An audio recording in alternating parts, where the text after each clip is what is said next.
Hello friends, in this video lecture we are going to discuss the optimum generation scheduling, neglecting the transmission losses, and also we are going to see the coordinate equations. So let us begin.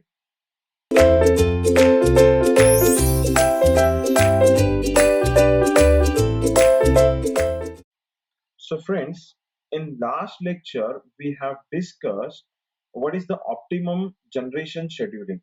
Okay, see what happens practically. We do have number of generators in our power system, and we know that the load is continuously varying.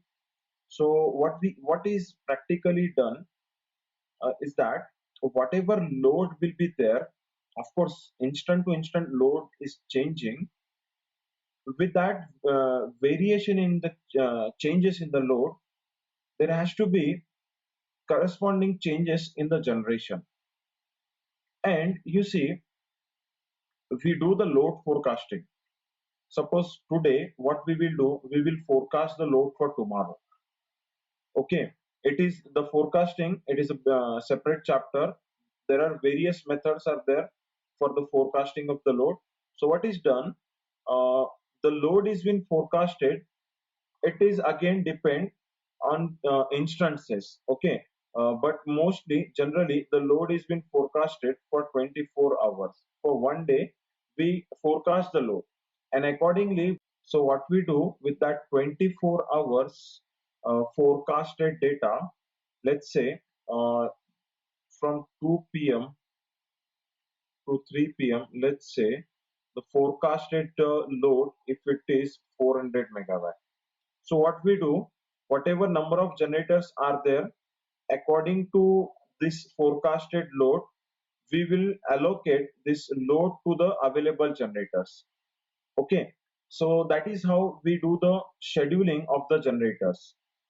And that too, how to get the optimum scheduling, that is also I have discussed with you. In order to get the optimum scheduling, we make the incremental fuel cost of all the generators as same. So here in this topic, in this lecture, we are going to discuss how it is been done when number of generators are more. Previously, in last lecture, we have taken only two generators, for example. But when, of course, practically number of generators are more, so how it is done for number of generators. Okay.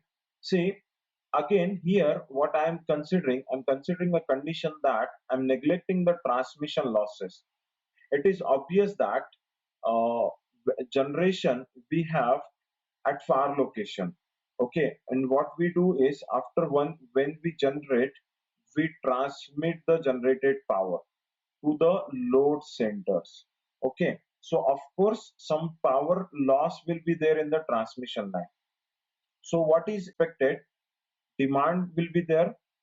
So generation, actually what we do, how much we generate, the generation is always equal to power demand plus the power losses on the transmission line.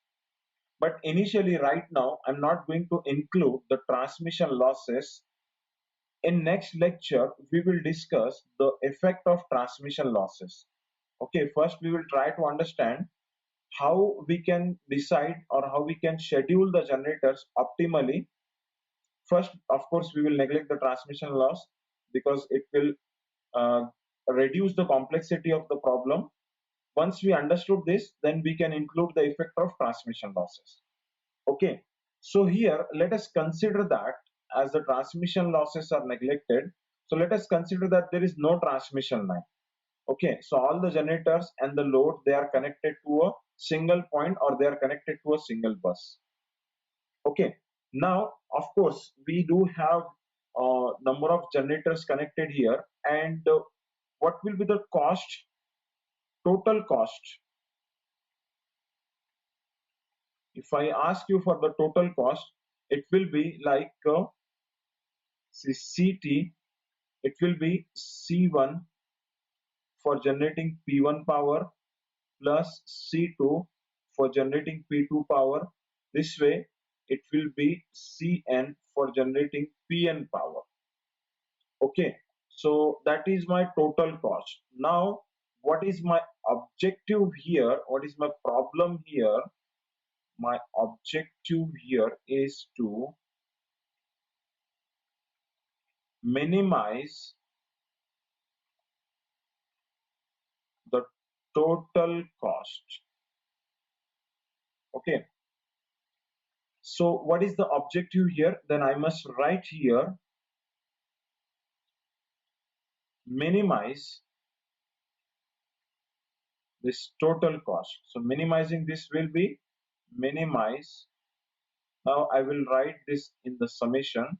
I is equal to 1 to n ci pi. Okay, of course we are going to minimize this cost, but we have to apply some constraints here because we have to achieve some target. Of course our target is to achieve the minimum cost. We want to bring it down, we want to minimize the total cost, but on the other hand we have other constraints as well. See, the minimum cost we can put it to 0 as well, but that will be meaningless. So to give the meaning to it, we have to apply some constraints here. Okay, so what constraints are there? The first constraint is that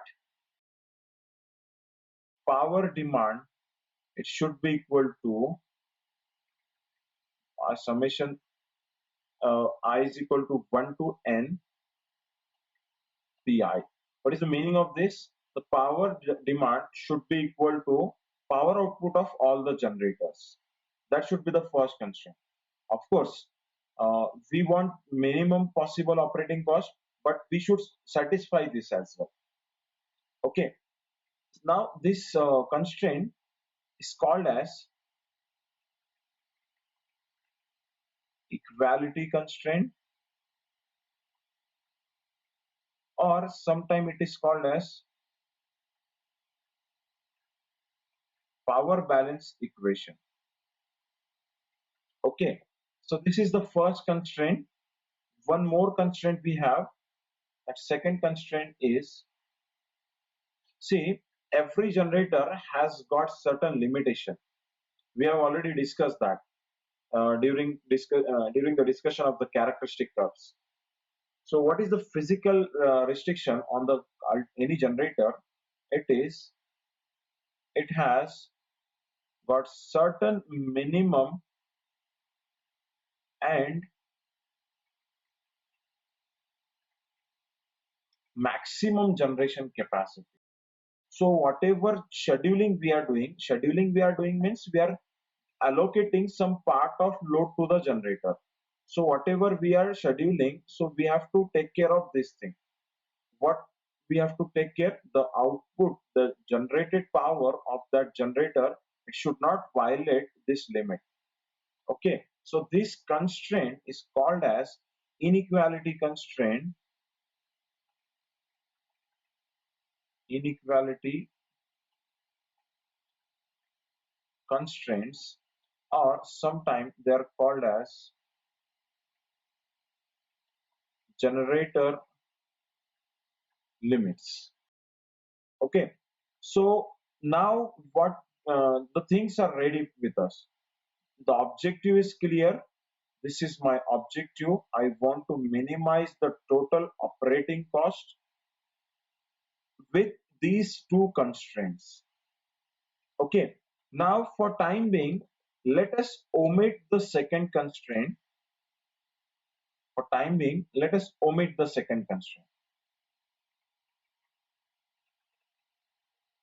Omitting the second constraint. So this problem of finding the minimum operating cost, it can be solved with the help of Lagrangian method.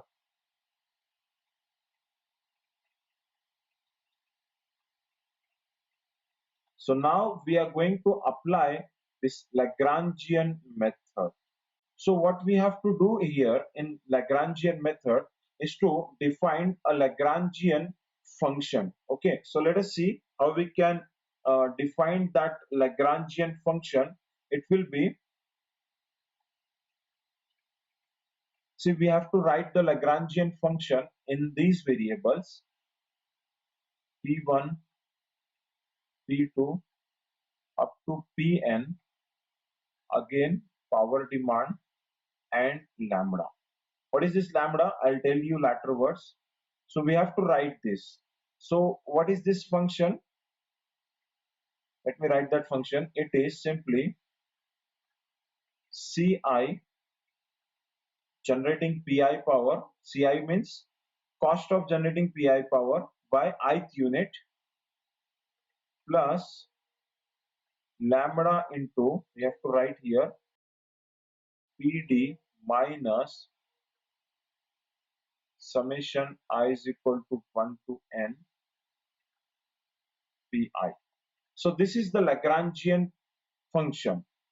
Okay, we have to take the help of this Lagrangian function to get the minimum operating cost. Okay, now here this lambda is called as Lagrangian multiplier. What is the significance of this Lagrangian multiplier, or what is the use of this Lagrangian multiplier? We'll discuss that later words. Now we can get the minimum from this Lagrangian function with the help of the Kuhn-Tukur condition. We have to go with this condition.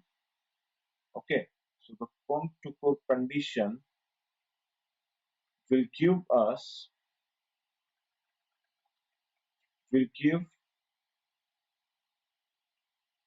minimum of above function. Okay, so what is that condition? What is that Kuhn-Tukur condition? It says the differentiation of this Lagrangian function with respect to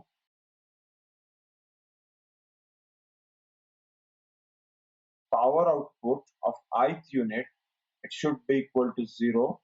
This is the first condition. And the second condition, it says the differentiation of this Lagrangian function with respect to Lagrangian multiplier, it should be equal to 0. So these are the two conditions given by the Kuhn-Tukur as per the Kuhn-Tukur theorem. Okay, so if we apply these two conditions on this function, so it will result, or it will give us the minimum value of this function. Okay, so now what we will do is we will assume that we have only 3 units in the system. Okay, because we will get the calculations easy. If we go with generalized form, then it becomes a bit difficult to understand this. So what we will do is, let us consider only 3 units. So if I consider only 3 units, so this Lagrangian equation, this Lagrangian function, it will result into this P1, P2, P3 power demand Lagrangian multiplier is equal to C1 P1 plus C2 P2 plus C3 P3 plus this lambda Pd minus, right here, P1 plus P2 plus P2. So this Lagrangian equation is now we have written this way. Okay, we have considered only 3 units, so for this 3 unit we can write this way. Okay, so now what we will do is we'll take this KT condition, that Kuhn-Tukur condition, and we'll see what results we will get. Okay, so I'm now going to apply first condition, that is I'm going to take the differentiation of this Lagrangian function with respect to P1. Okay, when I'm going to differentiate with respect to P1, you see here this term is containing P1 and this term is containing P1. Rest of the term, they don't have P1. So what it will result, it will result into, see, this first term will remain as it is. So what we have to do is here, as it is a function, C1, it is a cost function which is in the variable p1. So we get here differentiation of p1 with respect to differentiation of c1 with respect to p1. This term will go 0, this term will go 0, plus what we will get here, this lambda pd, it is a constant value, demand is a constant value, minus this 1 plus 0 0 we will get. Okay, and it should be equal to 0, again it is given. So if you solve this, you just see, you will get this value, differentiation of c1 with respect to p1. See, this minus 1 we will get here, that minus 1 will get multiplied with this lambda, so it will become minus lambda. If I shift that minus lambda on that side, it will simply get me a lambda. Okay, so you see here, what is this differentiation of cost function with power output? It is nothing but the incremental fuel cost, is it? If I take the second condition, for the second generator, the first condition only I'm going to check for the second generator. So what we will get is, now I'm going to differentiate with respect to P2. You see, when we are differentiating with P2, this will go 0. This will not become 0, this will become 0. So it will result into differentiation of C2 with respect to P2, plus, of course, we'll get the same thing here, 0 minus 0 plus 1 plus 0 it will give. Okay, and of course that should be equal to 0. Again, when you simplify this 1 will get minus sign, and that minus sign will get to this lambda. So when we shift that lambda on that side, we'll get this term, differentiation of C2 with respect to P2 is coming equal to, again, lambda. That is nothing but incremental fuel cost. Okay, again, if we do the same thing for the third generator, it will give us the same thing. Okay, so when you apply this, it will result into this one, P3. It will become equal to lambda, and that is nothing but IFC, incremental fuel cost. Okay, so these equations, let me call this as equation number 1, equation number 2, and equation number 3. Okay, in general, I can write this as 1, 2, and 3 can be written as differentiation of the cost of the ith generator with respect to the power output of that generator. It should be equal to lambda, that is nothing but incremental fuel cost, and it should have the constant value. Okay, and this equation, let me call this as equation number 4, and this equation number 4 is nothing but, it is called as coordinate equation. It is called as coordinate equation. Okay, the KT has given the one more condition, and that condition is differentiation of that Lagrangian with respect to lambda. It should be equal to 0. It has given this condition as well. Okay, so let us differentiate that lambda, that Lagrangian function with respect to lambda. Okay, now let's see here which terms are having lambda. This cost, are they including anywhere lambda? So this cost terms will become 0. The second term is including lambda. Okay, so we'll get here lambda into this. So lambda is having single power of lambda is there. So the differentiation of this term will result into the coefficient of this lambda. So coefficient of lambda is this matrix. So we will get here as PD minus P1 plus P2 plus P3 is equal to 0. Okay, if you open this or if you rewrite this, you will get it as PD is equal to P1 plus P2 plus P3. Okay, so in general, if I want to write, so in general it will result into PD is equal to I is equal to 1 to n pi. Okay, so this is how we have achieved the constraint and we get the minimum total operating cost. Okay, now while solving the problem, of course, we have to find out the power outputs at the of the different generators. So how we can do that? Let us derive the formula for that.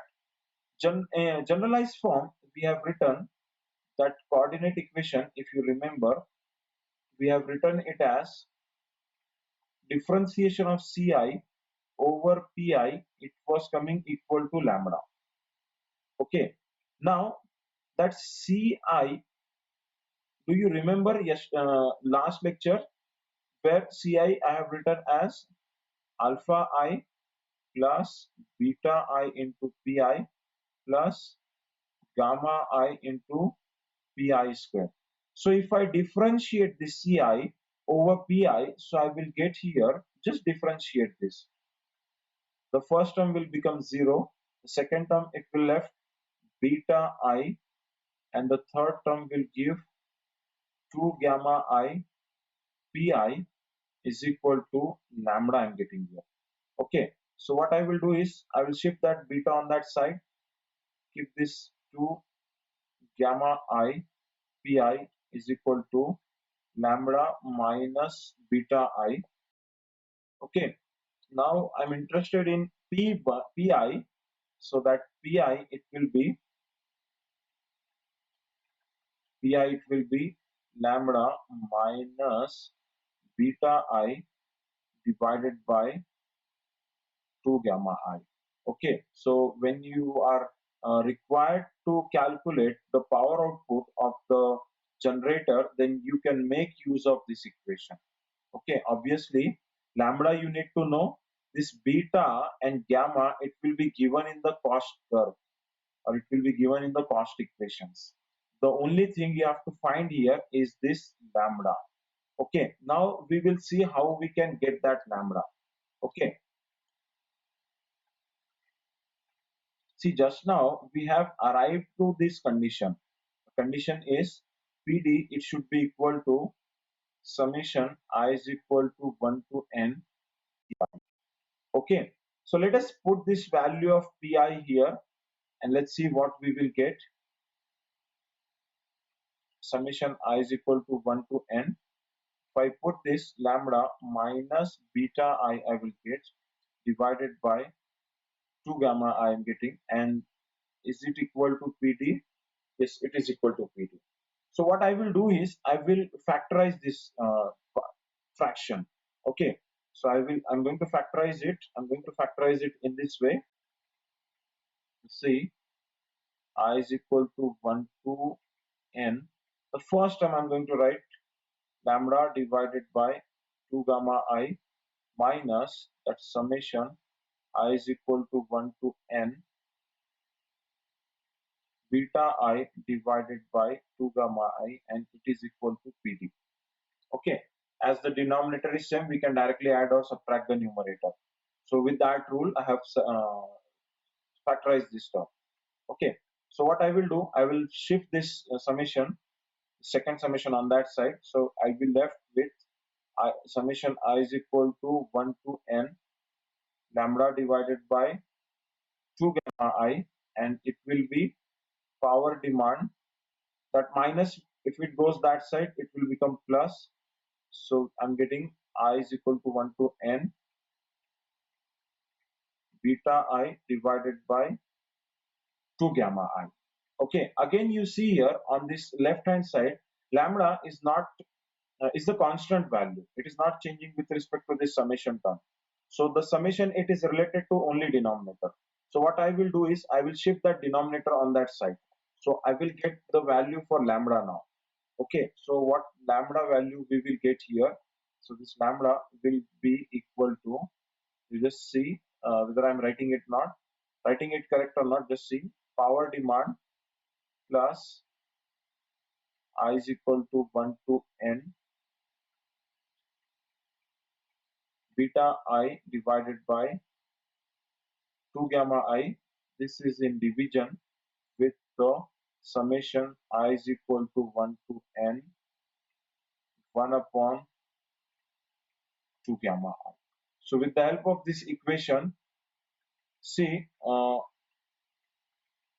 in this equation, the power demand, of course, it will be known to us.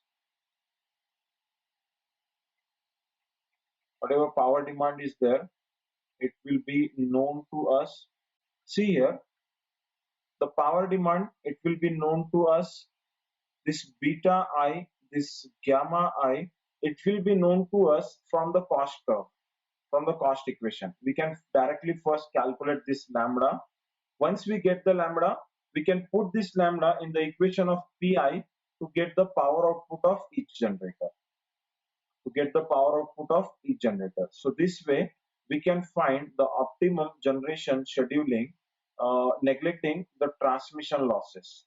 Okay, when a number of generators are working, we can find out the output of the each generator by using this equation. Pi is equal to lambda minus beta I divided by 2 gamma I. With this, whatever our total operating cost we will get, that will be definitely the most economical operating cost. Okay, thank you very much.